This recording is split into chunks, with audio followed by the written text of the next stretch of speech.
Hello, so I'm just going to be starting a new series here. It's going to be like a track from scratch in Bitwig. The idea is to use all of the native devices and nothing else. So native devices, native samples, nothing that's third party, just the stuff that's in Bitwig.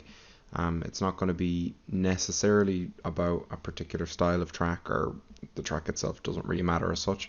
It's more just trying to utilize different features that are within Bitwig that are maybe more unique or stuff like that. So to start off, we're just going to start with doing the drums and just a basic kind of a melody.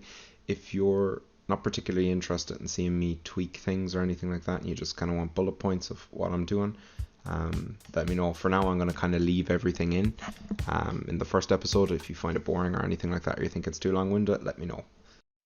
So I'm just starting here with a pattern from the clips library, just a basic kind of a drum beat. So we'll kind of edit this to taste. It's just a good starting point.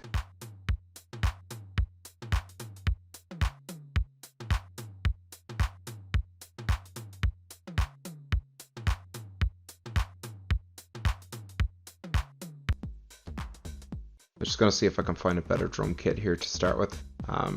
Something like a 909 kit or something like that, maybe.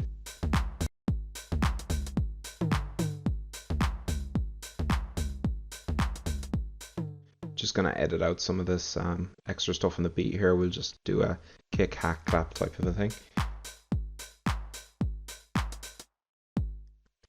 I think I'll just change out this kick drum sound as well.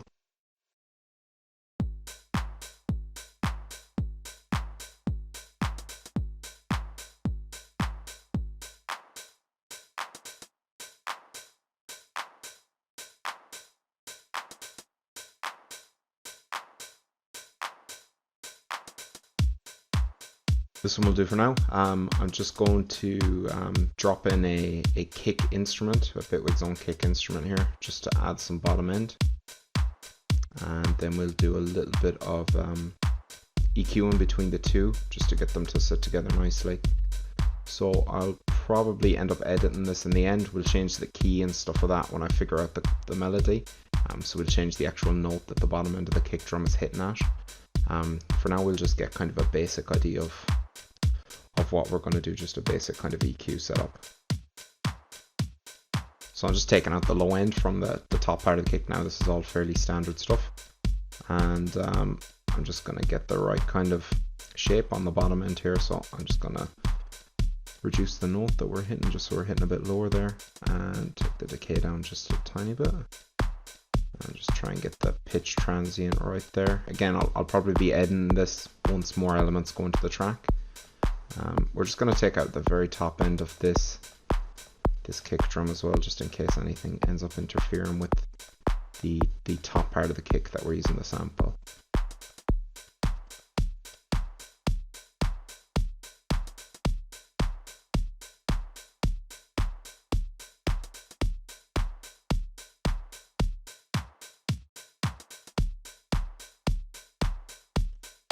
So I'm just going to sort of randomly EQ around here now, just to get these two to fit together a little bit better.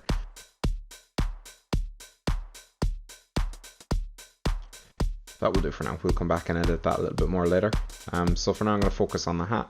I'm going to use the hi-hat device that's included in Bitwig, the instrument. And first, we're just going to change up this hi-hat pattern a little bit. Going to probably add in 16th note hats, and then we'll play around with some of the timbre settings in Bitwig. So you can obviously change the velocity for each note, and then there's other things you can change, like the timbre. So we're probably going to mess around with giving each hi-hat note a different timbre, and use that to affect some of the parameters within the hi-hat instrument, just to give it a bit more feel. The other thing I'm going to do, other than just changing the velocity here and the timbre settings, is I'm going to shift some of these notes a little bit off the grid. So we'll just try shifting these over and back just to see what feels most interesting.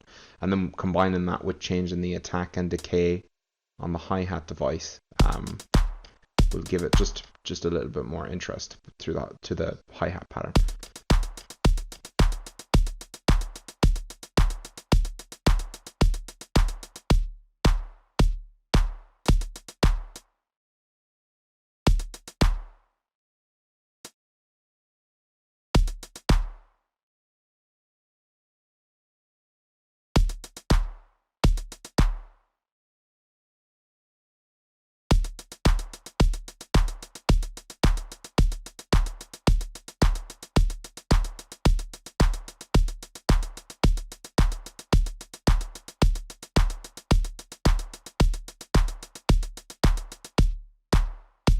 So I'm just going to add that hi-hat device now, and then we're just going to turn the velocity sensitivity up so that our velocity is actually having an effect there.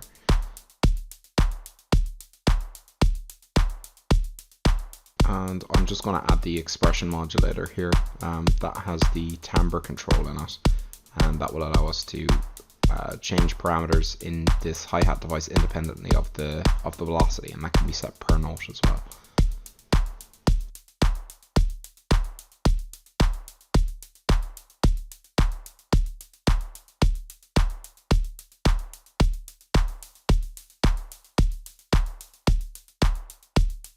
So I'm just going to set slight changes with the velocity as well, just so that the velocity is having an impact on something other than the volume.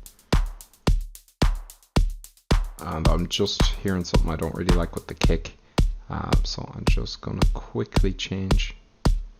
I'm just going to shorten the attack section here of the kick, the sample section, and that should make it sound a bit better.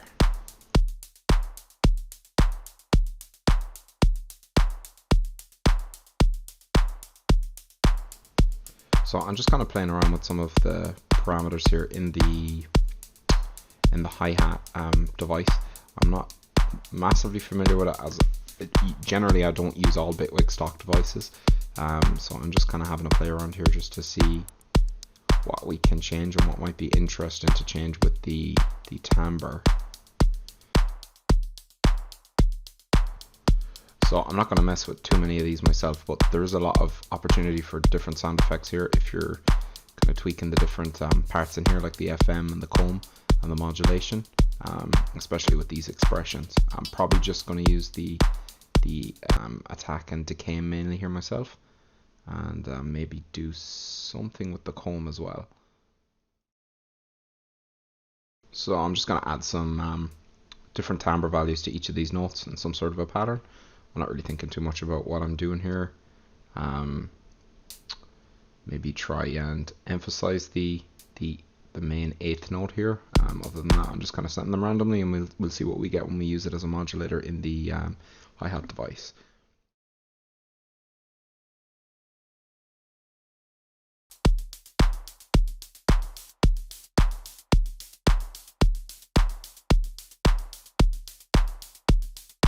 So yeah, I'm probably mostly just going to mess with the attack and decay here. It's a super powerful little device, this hi-hat device. There's an awful lot of room for tweaking, especially over time with the modulators. And I'm probably going to leave it at that, and we'll move on now to the probably the clap, and we'll see what we can do with that. So I'll just try and find a good sample here as a starting point, and we will maybe layer a couple of them together. I'll just find another one here.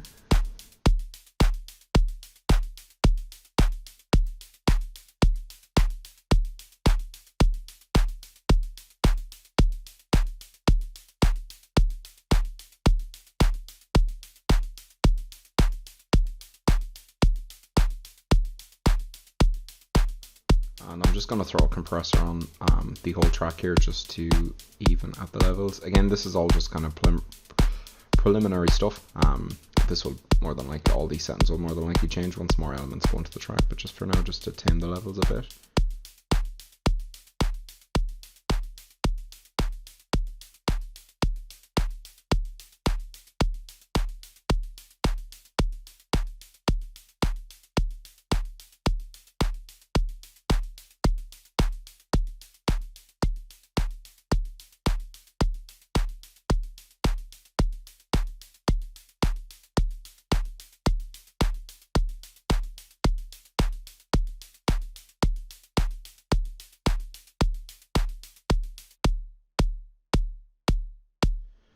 So I'm just going to do a little bit more processing on the kick.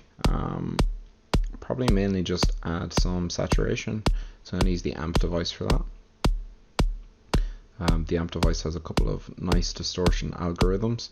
It's a bit of a strange device. It's supposed to emulate a guitar amp, and none of the sounds in it even sort of sound like that, but some of them are kind of good. So I'm just going to bring up the drive here a little bit, and then we'll bring in some mix and kind of dial that in. Again, not a massive amount. Just find that drive sounds a little, makes the kick sound a little bit nicer. Try out a couple of these algorithms. I'll probably just stick with the smooth one here.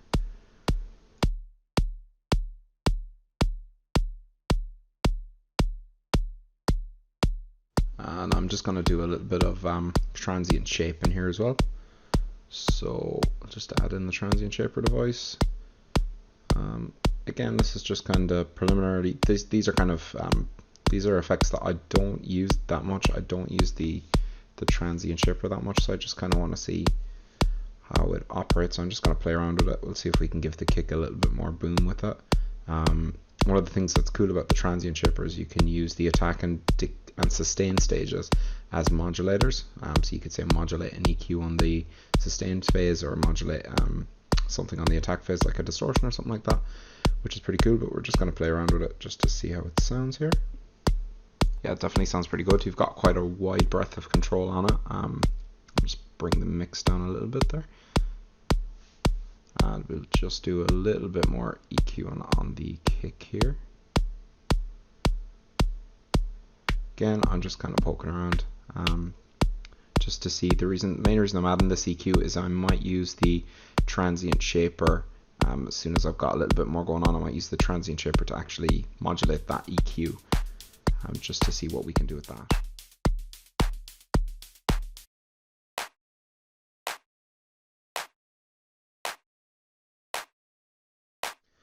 So I just want to process these claps a little bit here. So I'm just going to do a little bit of compression just to give them a little bit more attack. And the other thing I want to do is add a bit 8 device. So there's a couple of cool things that you can do with the bit 8 device. One of the things I really like is to add noise tails to things like snares and claps. I'm just going to mess around with this compressor for a second first. And the bit 8 device. So you've got this these quantize options. First of all, I'm just going to set these clock settings. These quantize options over here, you can add a lot of noise into the signal with it, as you'll see here. And I'll just try and get quite a long tail on it with the noise here.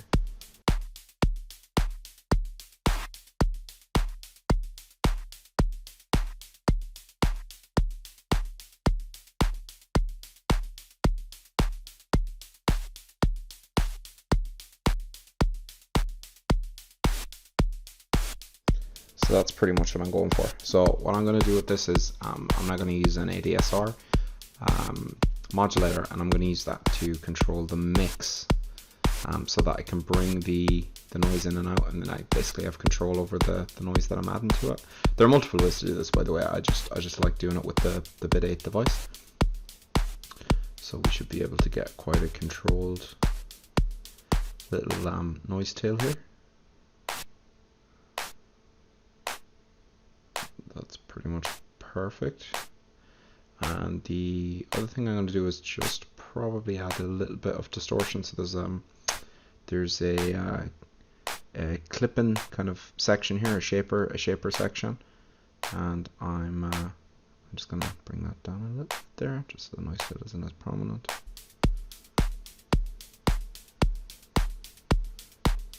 Yeah, that sounds pretty good. So yeah, I'm going to add in this kind of shaper, so we'll just do a little bit of clipping here as well to add some extra distortion to the clap. So it's quite a good processor, this the bit 8. It's more than just a downsampler or a bit crusher. It's kind of a whole degradation plugin. And I'm just adding the blur here. I'm going to add it to the actually going to add it to the wet signal of this. Just to give that noise that we just added a little bit of stereo, nothing crazy, just to spread it just a little bit. It's pretty subtle, but that's, I suppose, the beauty of the Bitwig devices, is that you can nest these little subtle things in there, and I suppose over time it makes quite a lot of difference. That's what's so great about being able to nest within effects. So now I'm going to work on a reverb send for the drum track. By the way, if this is too long-winded, just let me know.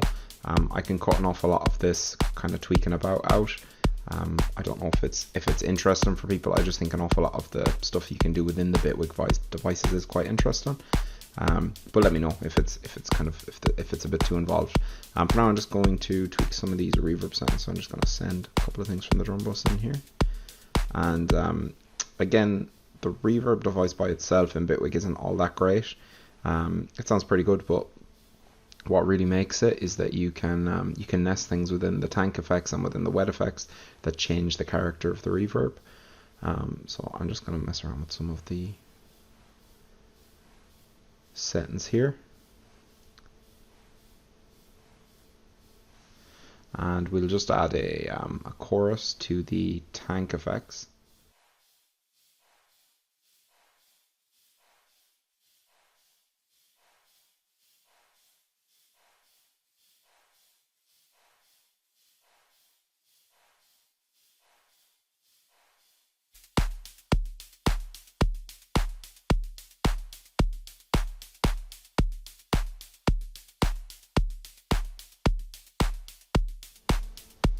Then I'm just going to EQ out some of the high end here in the wet signal, and some of the very low end as well can sometimes make its way through. We're just going to use this EQ here to shape, just basically to shape the sound of the reverb.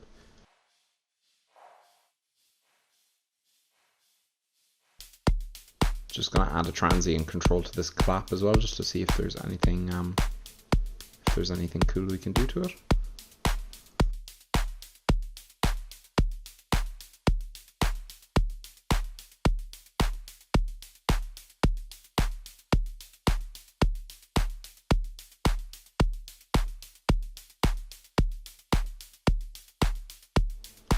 And I'm just going to add an EQ here as well.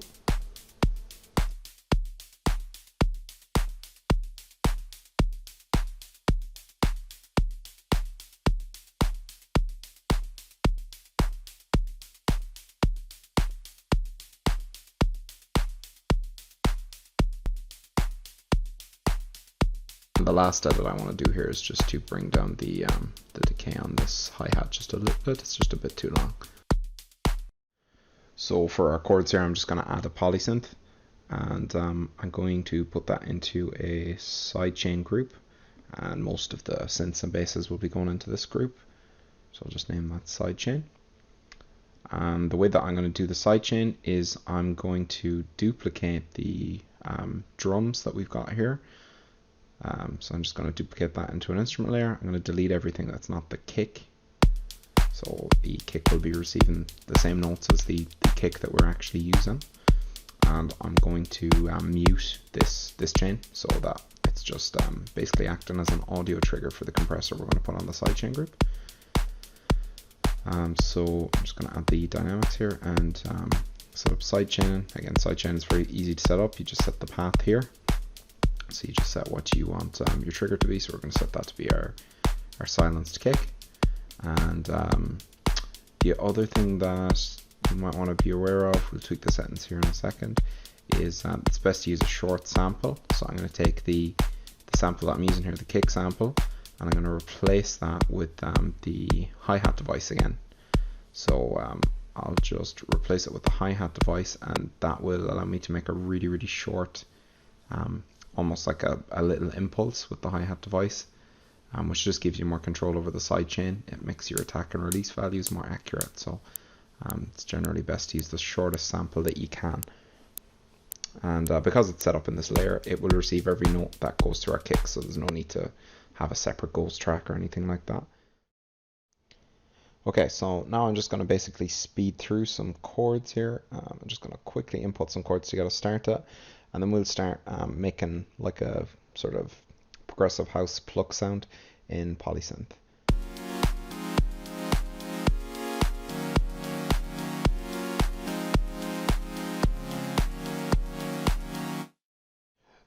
So that's just the basic polysynth sound. The rest of the video is just really going to be me tweaking some parameters in here. We'll get some unison going here. and I'm just going to put in a voiceover whenever something is relevant. I'm just going to really be playing around with polysynth here with the filter, and I'm going to set up a macro so that we have kind of an evolving sort of a pluck. So I'm just going to mix between saw and square here just to get a nice kind of a balance.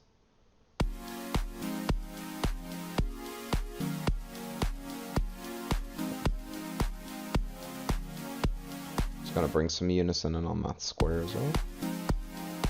Just bring the stereo width down a touch.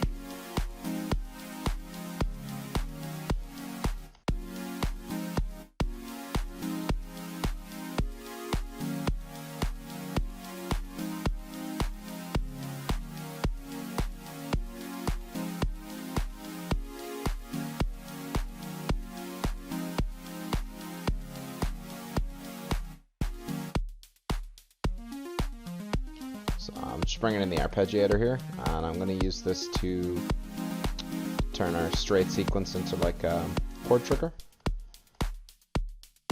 And we'll bring in the filter envelope here so that we can have a kind of plucky sound. Basically just going to be tweaking the volume and the filter envelope here to get the sound that I want. And then we'll do some post-processing to this. Probably need to add in some bass notes, so I'm just going to take the bottom note of these chords and bring it an octave down just to give the pluck a little bit more impact.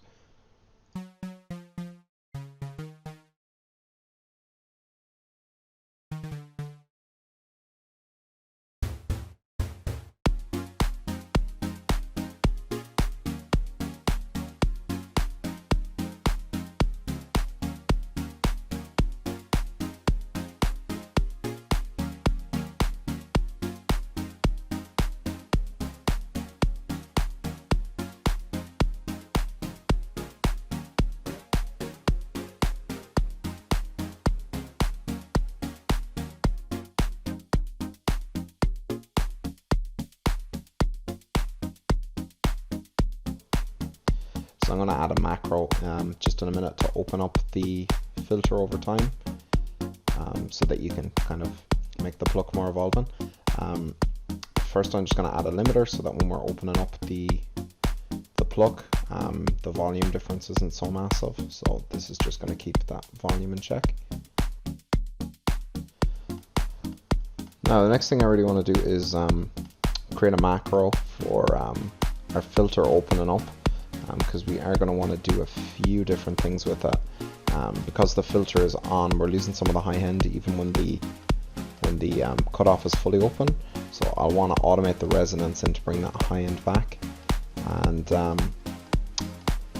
probably the decay as well will want to be set up. So what we'll do is for that is create a macro, and we'll attach that macro directly to the cutoff.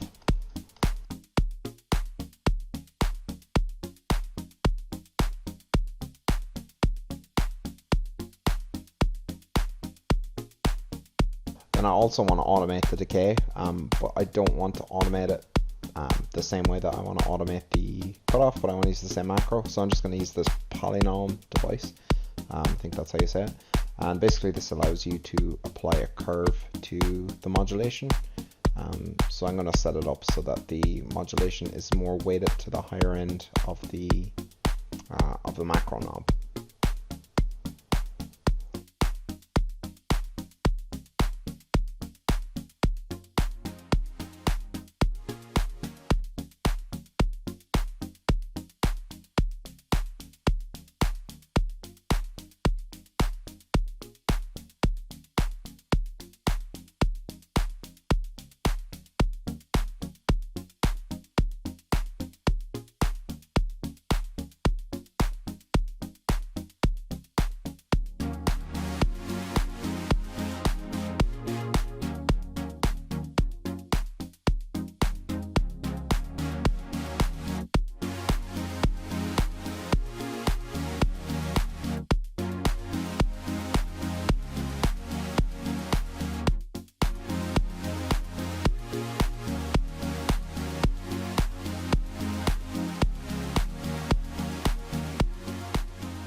Now, I want to do basically the same thing for the resonance. As you can see here, when the filter is on, we're losing a lot of high end. You can see when it's bypassed, there's a lot more high end. So I want to bring the resonance in, and the resonance is going to bring back some of that high end, but I don't really want to active when the pluck is in the lower part of the pluck, just because it's not really the sound I'm going for. So I'm going to use another polynom, and I'm going to basically make it so that we have no resonance for most of the time, that the travel of the macro knob, and then it automates up towards the end. You'll see what I mean here when I apply the modulation.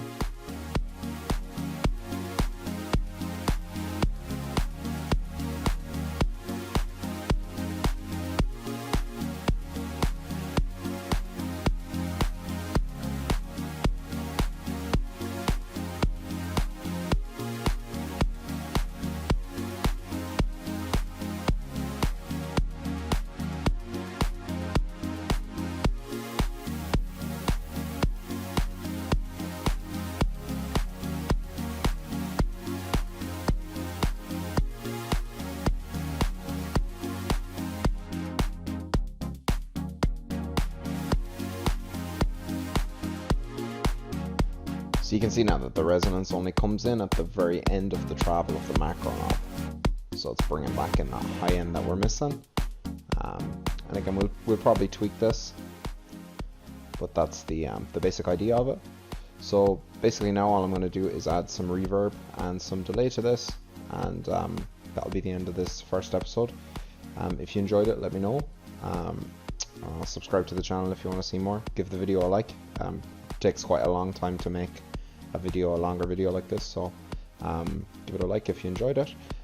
If there's anything you'd like me to change about the format of this video, like say you want to see less of the kind of sound design ideas or anything like that, well, we haven't done too much here, but I suppose in terms of tweaking individual sounds or something like that, let me know. I know this video is pretty long and we didn't really get much done, but I'm trying to get around to all of the different features of Bitwig in the video, so that I don't know, we can see some of the things that are more unique with the workflow in Bitwig, and I'll be really kind of going out of my way to cover things that I feel are very unique about the workflow in each episode.